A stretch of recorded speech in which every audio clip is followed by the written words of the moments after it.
Bienvenidos a la breve historia para laicos. Hola, soy el profesor Javier y hoy vamos a aprender la historia de una de las figuras más sombrías y complejas del siglo XX, Adolf Hitler. Sé que es un tema denso y difícil, pero entenderlo es crucial para no repetir los errores del pasado. Si les gusta este tipo de contenido profundo y bien investigado, no olviden dejar su like y suscribirse al canal. Nos ayuda inmensamente. ¿Vamos a la historia?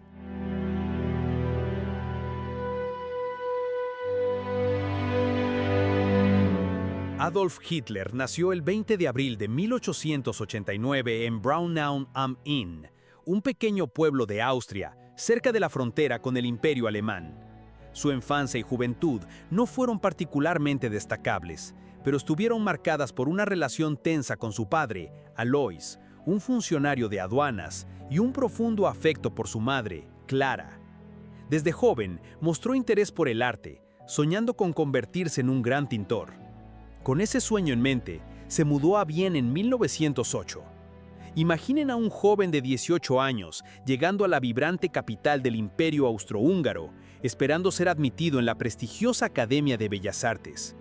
Sin embargo, su sueño se hizo añicos. Fue rechazado 2 veces. Estos fracasos fueron un golpe devastador para él. Vivió años de pobreza extrema, durmiendo en albergues y vendiendo postales que pintaba para sobrevivir. Fue en esta Viena multicultural y cosmopolita donde sus ideas comenzaron a radicalizarse.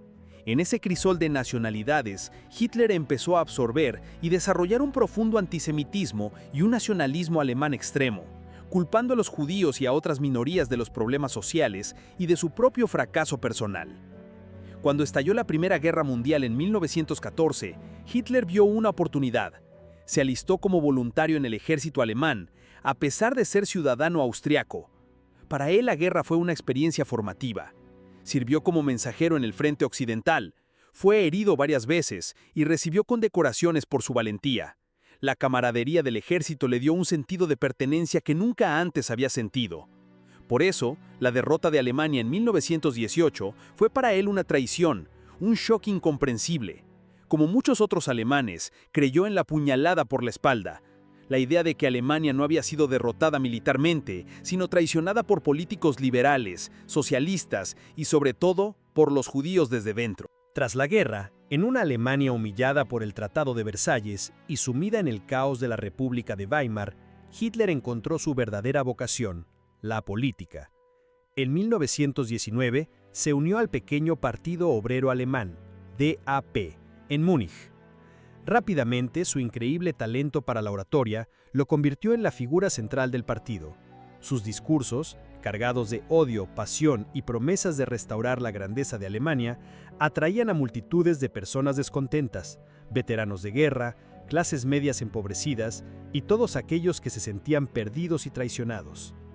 En 1920, el partido fue rebautizado como Partido Nacional Socialista Obrero Alemán, NSDAP, o Partido Nazi, y Hitler diseñó su icónica bandera con la esvástica.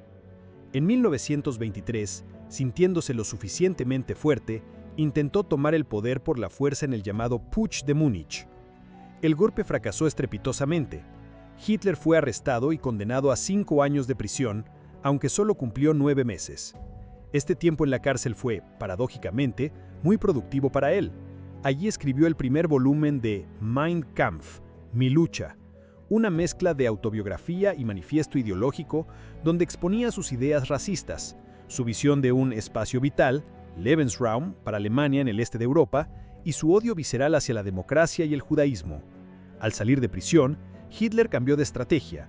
En lugar de la revolución violenta, buscaría tomar el poder a través de las urnas, utilizando la propia democracia para destruirla desde dentro. Durante los años 20, el partido nazi fue una fuerza marginal. Sin embargo, todo cambió con la Gran Depresión de 1929. La crisis económica mundial golpeó a Alemania con una fuerza brutal. El desempleo se disparó, la pobreza se generalizó y la gente perdió la fe en el gobierno. En este clima de desesperación, el mensaje radical de Hitler resonó como nunca antes. Prometía trabajo, orden y, sobre todo, devolverle el orgullo a Alemania. En las elecciones de 1930 y 1932, Los nazis se convirtieron en el partido más votado del Reichstag, el Parlamento alemán. Los políticos conservadores, liderados por el presidente Paul von Hindenburg, despreciaban a Hitler, pero temían más a los comunistas. Pensaron que podían controlarlo. En un error de cálculo que cambiaría la historia del mundo, nombraron a Hitler canciller de Alemania el 30 de enero de 1933. Una vez en el poder, Hitler actuó con una velocidad y una brutalidad asombrosas. En cuestión de meses, desmanteló la democracia, utilizó el incendio del Reichstag en febrero de 1933 como pretexto para suspender las libertades civiles. Aprobó la ley habilitante que le permitía gobernar por decreto sin el consentimiento del Parlamento. Y legalizó todos los demás partidos políticos y sindicatos. En la Noche de los Cuchillos Largos de 1934, asesinó a sus rivales dentro del propio partido nazi. Cuando Hindenburg murió ese mismo año, Hitler fusionó los cargos de canciller y presidente, autoproclamándose Führer, líder del Tercer Reich. Con el poder absoluto en sus manos, comenzó a implementar su agenda. Económicamente, lanzó masivos programas de obras públicas y rearme, acabando con el desempleo y ganándose el apoyo popular. Socialmente, adoctrinó a la juventud a través de las juventudes hitlerianas y controló todos los aspectos de la cultura y la información. Y por supuesto, puso en marcha su política racial.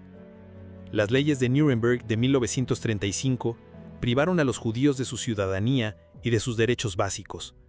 La persecución se intensificó con la Noche de los Cristales Rotos, en 1938, un pogromo organizado en toda Alemania. A nivel internacional, Hitler desafió sistemáticamente el orden establecido por el Tratado de Versalles, remilitarizó Renania, se anexó Austria, Anschluss, y luego los Sudetes de Checoslovaquia, con la pasividad de Francia y Gran Bretaña, que practicaban una política de apaciguamiento con la esperanza de evitar otra guerra, pero Hitler no quería la paz. El 1 de septiembre de 1939 invadió Polonia. 2 días después, Gran Bretaña y Francia le declararon la guerra a Alemania. Comenzaba la Segunda Guerra Mundial. Al principio, las victorias de la Blitzkrieg, Guerra Relámpago, alemana, fueron espectaculares. Polonia, Dinamarca, Noruega, Holanda, Bélgica y Francia cayeron en rápida sucesión. En 1941, en el apogeo de su poder, Hitler cometió 2 errores fatales. Invadió la Unión Soviética en junio y en diciembre le declaró la guerra a Estados Unidos tras el ataque japonés a Pearl Harbor. Mientras la guerra se libraba, el régimen nazi llevaba a cabo el crimen más atroz de la historia, el Holocausto. La solución final a la cuestión judía fue el exterminio sistemático y planificado de 6 millones de judíos europeos, junto con millones de otras víctimas, gitanos, homosexuales, prisioneros de guerra soviéticos, disidentes políticos. En campos de exterminio como Auschwitz, Treblinka y Sobibor, se perfeccionó una maquinaria de muerte industrial. A partir de 1942, la marea de la guerra comenzó a cambiar. Las derrotas en Stalingrado y el Alamein marcaron el principio del fin. Lenta pero inexorablemente, los aliados, la Unión Soviética por el este y Estados Unidos y Gran Bretaña por el oeste, fueron cercando al Tercer Reich. Hitler, cada vez más aislado y paranoico, se negó a aceptar la realidad, exigiendo a sus ejércitos que lucharan hasta el último hombre. En la primavera de 1945, con el Ejército Rojo a las puertas de Berlín, Hitler se refugió en su búnker subterráneo, Führerbunker. En sus últimos días, dictó su testamento político, culpando una vez más a los judíos por la guerra, y se casó con su amante de toda la vida, Eva Braun. El 30 de abril de 1945, mientras la capital alemana era reducida a escombros sobre sus cabezas, Eva Braun se suicidó con cianuro y Adolf Hitler se pegó un tiro. Siguiendo sus órdenes, sus cuerpos fueron incinerados en el jardín de la Cancillería. El legado de Adolf Hitler es una advertencia eterna sobre el peligro del odio, el fanatismo ideológico y la tiranía. Su vida demuestra cómo un individuo, aprovechando las circunstancias de crisis y el descontento popular, puede conducir a una nación civilizada a la barbarie y arrastrar al mundo entero a una catástrofe sin precedentes. Estudiar su historia no es glorificarlo, sino entender las fuerzas oscuras que pueden surgir en la sociedad para poder combatirlas y asegurar que algo así nunca, jamás vuelva a suceder. Espero que hayan encontrado útil este viaje por la oscura historia de Adolf Hitler. Sé que son temas que nos hacen reflexionar mucho. Si les gustó el análisis y quieren apoyar nuestro trabajo, no olviden dejar su like y suscribirse para más videos como este. Nos ayuda inmensamente a seguir creando contenido de calidad. Desde ya, muchísimas gracias y hasta la próxima.